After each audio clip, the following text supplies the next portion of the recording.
جب ماں باپ قرآن کی تلاوت کریں گے تو اولاد بھی سوچے گی اس سے پڑھنے سے کچھ ملتا ہے, وہ بھی اس کی طرف رغبت کرے گی. مسلمانوں, اور جب ماں باپ نرہوا کا فلم دیکھیں گے تو اولاد نچنیاں پیدا ہوگی. جب ماں باپ گناہ کریں گے, جھوٹ بولیں گے تو اولاد بھی جھوٹی پیدا ہوگی. جب ماں باپ چوری کریں گے تو اولاد چور اور مکار پیدا ہوگی.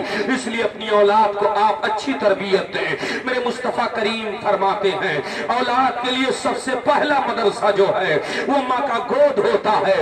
ماں اپنی گود میں رکھ کر جیسی تربیت دیتی ہے بچہ ویسا ہی پیدا ہوتا ہے. اللہ اللہ, آؤ ذرا دیکھو, بغیر پوچھے آپ نے ایک سیب کھایا تو 12 سال آپ نے باغ کی رکھوالی کی ہے. یہ غوث اعظم کے والد گرامی ہیں. بات آ گئی ضمناً تو میں عرض کر دوں پیارے, ورنہ میں موضوع سے ہٹنے والا خطیب نہیں ہوں. عرض اس لیے کر رہا ہوں کہ میں آج جس کا عرس مقدس ہے, یعنی ہمارے پیر و مرشد حضور صوفی باصفا علامہ الحاج صوفی مفتی محمد نظام الدین علیہ الرحمہ, جن کا آج اگیا شریف میں عرس ہو رہا ہے. فقیر کو حاضر ہونا تھا مگر چونکہ وعدہ میں کر چکا تھا, اور ہمارے حضرت ہی کا یہ فرمان ہے. ہمارے صوفی صاحب قبلہ فرماتے تھے بیٹا جب کسی سے کوئی وعدہ کر لینا تو پورا کر دیا کرنا, کیونکہ وعدہ خلافی کرنا یہ بھی اسلام کے خلاف ہے. اس لیے میں نے سوچا کہ جب حضرت کا یہ حکم ہے, حضرت ہی کی بارگاہ میں جانا ہے, تو انشاءاللہ میں لیٹ لپیٹ پہنچ جاؤں گا. وعدہ نبھا کے جاؤں گا تو نظر کرم ضرور ہو جائے گی, اور وعدہ خلافی کر کے جاؤں گا تو ہو سکتا حضرت کے فیضان سے محروم ہو جاؤں. اسی حضرت کا واقعہ میں آپ کے سامنے عرض کرنا چاہتا ہوں. یہی صوفی نظام الدین علیہ الرحمہ ہے. آپ کی عمر 7 برس کی ہے. آپ مکتب میں گاؤں کے پڑھ رہے تھے. آپ اس وقت مکتب میں پڑھ رہے تھے جیسے علامہ صاحب آج آپ یہاں پڑھاتے ہو. آپ کا 7 سال کا بچہ پڑھتا ہو. ذرا آپ دیکھیے جب تربیت اچھی ہوتی ہے تب اولاد کس قدر مرتبے پر فائز ہو جاتی ہے, کس طرح نماز روزے کی پابند ہو جاتی ہے. حضرت صوفی صاحب قبلہ علیہ الرحمہ مدرسے میں تعلیم حاصل کر رہے ہیں. اتفاق ایسا کہ بچوں کے ساتھ آپ کھیتوں کی طرف نکلے. مدرسے سے آج بھی دستور ہے بچوں کا کہ جب بچے اکٹھا 2-3 بچے استنجا وغیرہ کے لیے باہر نکلتے ہیں, گفتگو کرتے ہوئے چلتے ہیں. آپ تشریف لے گئے, بچوں کے ساتھ گئے. وہاں پر آپ کے بھی زمینیں تھی, کھیت تھے, اس میں مٹر بوئے ہوئے تھے. ایک طرف سے تمام لوگوں کے چکھے کھیتیں تھی, اس میں مٹر بوئے ہوئے تھے, کسی میں کوئی فصل تھی. سرکار صوفی نظام الدین ایک میٹ پر بیٹھ گئے, اور بیٹھنے کے بعد وہاں مٹر بوئے ہوئے تھے, اس میں پھلیاں لگی ہوئی تھی جس کو ہم اپنی زبان میں گدری کہتے ہیں. اس کو آپ توڑ کر کے کھانے لگے. 1-2 پھلی کو کھا لیا اور 1-2 توڑ کر کے اپنی جیب میں رکھ ہی رہے تھے کہ تب تک ایک صاحب آ گئے گاؤں کے. انہوں نے کہا نظام الدین کہاں؟ ہاں چچا. کہا کیا کر رہے ہو؟ کہا میں پھلی توڑ رہا ہوں. کہا تو اپنے کھیت سے توڑو, دوسرے کے